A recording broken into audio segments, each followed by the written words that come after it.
മകൻ്റെ കോളേജ് പ്രവേശനത്തിന് ഫീസ് അടയ്ക്കാൻ പണമില്ല. 14 വർഷമായി എയ്ഡഡ് സ്കൂൾ ടീച്ചറായ ഭാര്യയ്ക്ക് ശമ്പളം കിട്ടാത്ത അവസ്ഥ. ഇതിൽ മനം നൊന്ത് ഗൃഹനാഥൻ്റെ ആത്മഹത്യ. പത്തനംതിട്ടയിൽ കൃഷിവകുപ്പ് ജീവനക്കാരനായ ഷിജോ ജീവനൊടുക്കിയ സംഭവത്തിൽ വിദ്യാഭ്യാസ വകുപ്പ് ഉദ്യോഗസ്ഥർക്കെതിരെ ഗുരുതര ആക്ഷേപങ്ങളാണ് ഉയരുന്നത്. വിദ്യാഭ്യാസ വകുപ്പ് ജീവനക്കാർ ബോധപൂർവം വീഴ്ച വരുത്തിയത് കാരണം ഭാര്യയ്ക്ക് ശമ്പളം ലഭിച്ചിട്ട് 14 വർഷമായെന്നും ഇത് സാമ്പത്തിക ബാധ്യതയ്ക്ക് ഇടയാക്കുകയും ചെയ്തെന്നാണ് ആരോപണം. ഇതിൻ്റെ മനോവിഷമത്തിലാണ് ഷിജോ ജീവനൊടുക്കിയത്. സംഭവത്തിൽ DO ഓഫീസിലെ 3 ഉദ്യോഗസ്ഥരെ വിദ്യാഭ്യാസ വകുപ്പ് അന്വേഷണ വിധേയമായി സസ്പെൻഡ് ചെയ്തു. സ്കൂളിലെ പ്രധാന അധ്യാപികയെ സസ്പെൻഡ് ചെയ്യാനും നിർദ്ദേശം നൽകിയിട്ടുണ്ട്.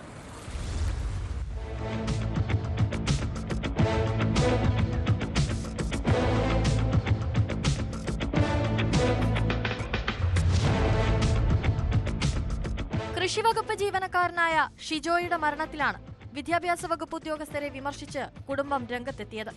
മകന്റെ കോളേജ് പ്രവേശനത്തിന് ഫീസ് അടയ്ക്കാൻ പണമില്ലാത്തതിൽ മനം നൊന്താണ് കൃഷിവകുപ്പ് ജീവനക്കാരനായ ഷിജോ ജീവനൊടുക്കിയത്.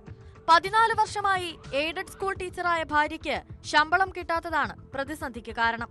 വിദ്യാഭ്യാസ വകുപ്പ് ജീവനക്കാർ ബോധപൂർവം വീഴ്ച വരുത്തിയതാണ് ശമ്പളം കിട്ടാൻ തടസ്സമായതെന്നാണ് ആരോപണം.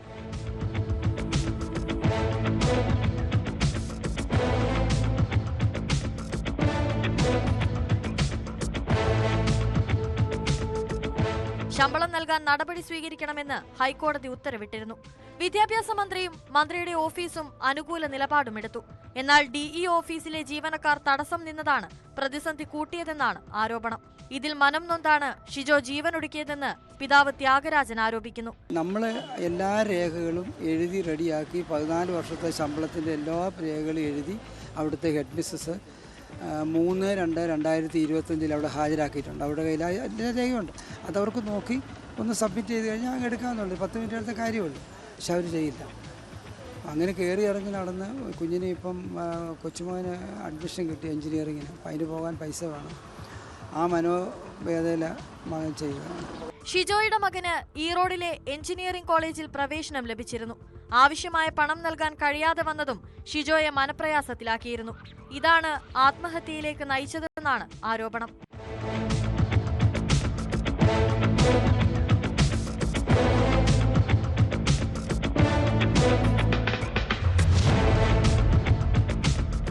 ന്യൂസ് 18 പത്തനംതിട്ട.